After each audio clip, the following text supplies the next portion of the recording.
I was thinking this morning as I was preparing, I was like, this is the first Sunday in a while where I'll get to say hi to everyone, and then I'll get to say, see you next week. Isn't it grand?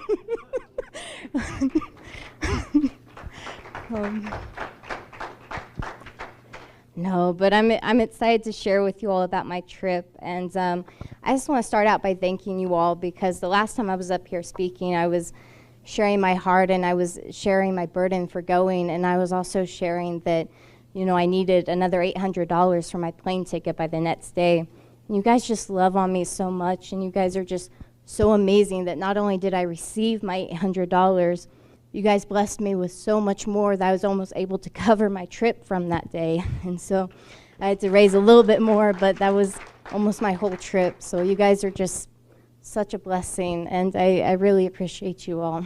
But I want to actually get into sharing some of my trip, because I told him I'd be quick, but I am my mother's daughter, so we'll see if he gets the service back. I don't know, you know, we'll see. Yeah, we'll see, you know. So I have a lot of stories I wanted to share, but I narrowed it down to 3. And so you all are welcome. But one of the stories I want to share actually has to do with something that I think is very dear to your guys' heart as it is mine. We got to participate in handing out Samaritan Purse shoe boxes. And I know that's something that as a church we really love, and we spend a lot of time packing and praying over the boxes and getting them ready each year. And actually got to be on the other side handing them out and seeing the impact they make and seeing the seeds that they plant. And I don't know if you know this, but it's not just handing out a shoebox full of gifts. They come with this booklet and a 12-week program where the kids come back and they get walked through the Bible. The first lesson is salvation, the next is creation, and it goes on like that. And so it takes them through the Bible. It's an invitation to join the journey and to learn more about Christ, not just a gift. And so it was amazing to see the first 2 sessions of that and to just see these kids' excitement over the shoeboxes. But something that struck me and really touched my heart while I was there was, you know, it's such a big area full of kids, and not every kid can get a shoebox, unfortunately. But so many kids showed up knowing they wouldn't receive anything.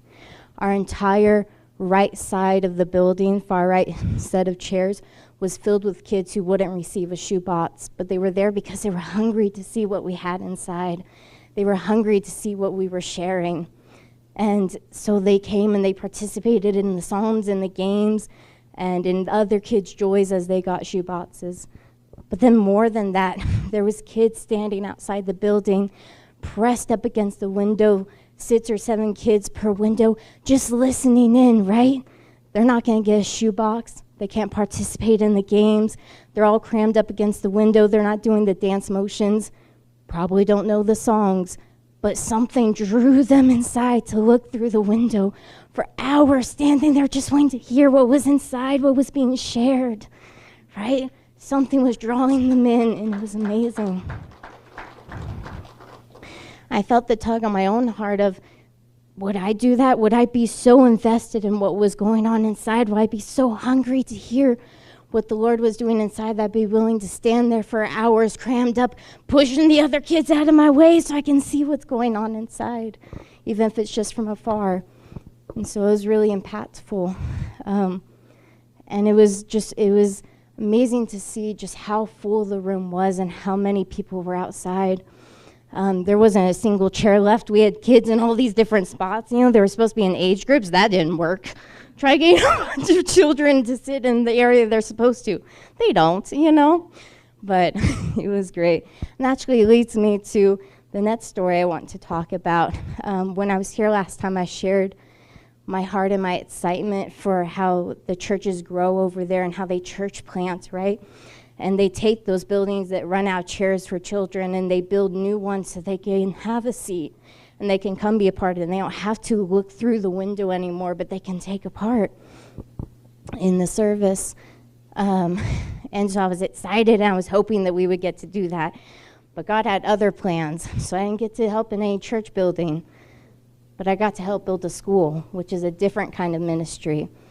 And it was amazing to work on that kind of tabernacle building, because we were learning a different aspect of the culture. See, education over there isn't an obligation, it's a privilege, right? And only the top % of students get to go forward. They have 3 different exams, and if you're not in the top %, your education ends there, you know? And so there's so many children whose education ended far too early for them to really go out and become anything. And it's a sad sight to see. You'll see in the videos, a lot of the girls will have either long hair or will have kind of a shaved head, more or less. And the missionary was telling us that the girls in school, those are the ones with the shaved heads. And the girls who have long, beautiful hair, those are the ones who aren't receiving an education. And I didn't think I would ever cry because a girl had beautiful, long hair. But I cried sometimes looking at them and knowing that's the end of their education. You know, 5, 6, 7, that's it, you know. And it broke my heart. And so we're building this Christian school, and we're building a place for those children to go and to receive an education and to be able to make a better life for themselves than the ones that their parents got to have. And it's such a powerful thing to think about. And the pastors there, it was a Christian school, and the pastors were telling us, you know, just their heart about the church and how all these pastors are adopting it and praying for it. And they actually had us film videos, and they're like, we want to show these to other pastors who can't be here and our friends. Can you just tell us that you're behind us? Can you just tell us that you're here with us? You know, they just wanted us to let them know that we stand with you, we see what you're doing, and we're behind you. And it was there's something about when a pastor's heart is breaking and he's like, just tell us we're not alone in this, you know? It was such a powerful thing to, you know, we're just there building the school. They're the ones who are going to be watering the seeds and planting them. And the missionaries were telling us that these schools are so important because they're so different than the schools of the country. You know, the education's better, and so the kids' chances of getting a higher education is better. They were telling us even the people who aren't Christians in the area, the Muslims, they look for Christian schools to send their children to because they recognize how good our education is, and they like the way their children are after they send them there. They'll sometimes send them to these schools of the community, and they'll come back and they act like other kids in the community, and then they'll send them to a Christian school, and they're like, there's something different about our kids. And so they'll search out a Christian school. What a testimony that is for our schools and our teachers there, that they're making such an impact that people of other religions are looking for those schools to send their children to because they like the way their children are when they come back. Isn't that amazing? And what a way to plant seeds in those communities and in those families when they're like, our kids are different and we don't know why. We didn't teach them to be like that. The other schools didn't teach them to be like that. Their friends didn't teach them to be like that. But the Christian school down the road taught them to be like that. It's amazing. And I feel so blessed that we got to be there and to hear those stories and to be a part of that and to see what God is doing and how he is moving in those ways.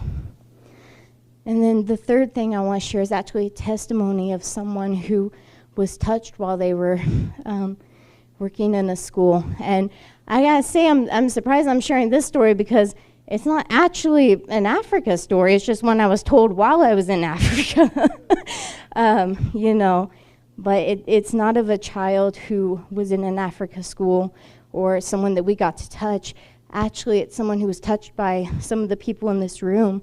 But I was talking with one of the missionaries, and we were just sharing details about our lives, and we both found out that we come from Morenci, which, can you imagine? I go all the way to Africa and I run into people from Morenci. How do you do that?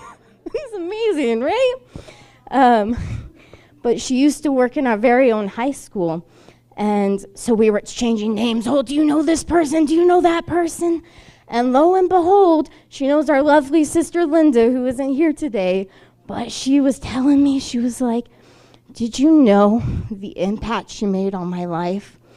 And she shared this testimony with me, and I unfortunately don't have time to share the whole testimony. But she was like, the people there wouldn't recognize me for who I am today. She was like, every night I was doing things I shouldn't have, and I was living a life I shouldn't have. And those people in that area, Sister Linda, namely, and other people, were pouring into me, even though I was so resistant to the gospel. I didn't want to hear what they had to say. I hated God, but they kept pouring into me, and they kept shining the light when there wasn't one. And she said, eventually, through an encounter with God, she got saved, and in less than a week, actually moved from Morenci to start following and doing what God wanted her to. And she is now served as a missionary in Gambia for years. She's currently in Cote d'Ivoire right now, studying and practicing and ministering as she's training to join a team in New Guinea to spread the gospel. But it was such an important story because we heard about the story after we had gone to build these schools, and we had learned the importance of what that does. And then I get to hear from my own hometown of how even we can shine a light in our own schools, and even we can make an impact. And sometimes we don't see the seeds. We don't know that they got planted and watered and whatever else, but they're there and they're important.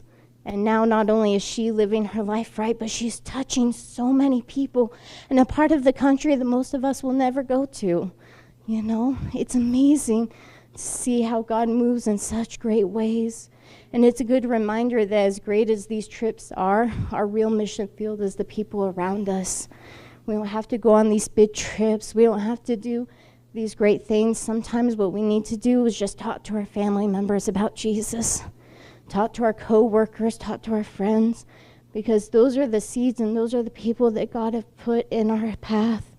He has put us right where he wants us to reach those around us. And maybe they only reach one person, but maybe that person reaches a bunch of people. And it's all because we were faithful with the people that God has put around us to reach them and to minister to them. And so it really just touched my heart seeing one of those moments come full circle and getting to hear about the faithfulness of the people in my own town and how that has caused such a great ripple effect that now people in Africa are hearing about Jesus because someone reached their coworker in the high school. And so I wanted to share that story because it meant a lot, and I was proud of my church family. I was like, way to go. It's mine. But no, those are just three of the stories that probably meant the most to me on the trip, and I have many more, so if you want to ask me, I'll keep talking, but I will hand over the mic now to him so we can continue on, you know. But thank you all.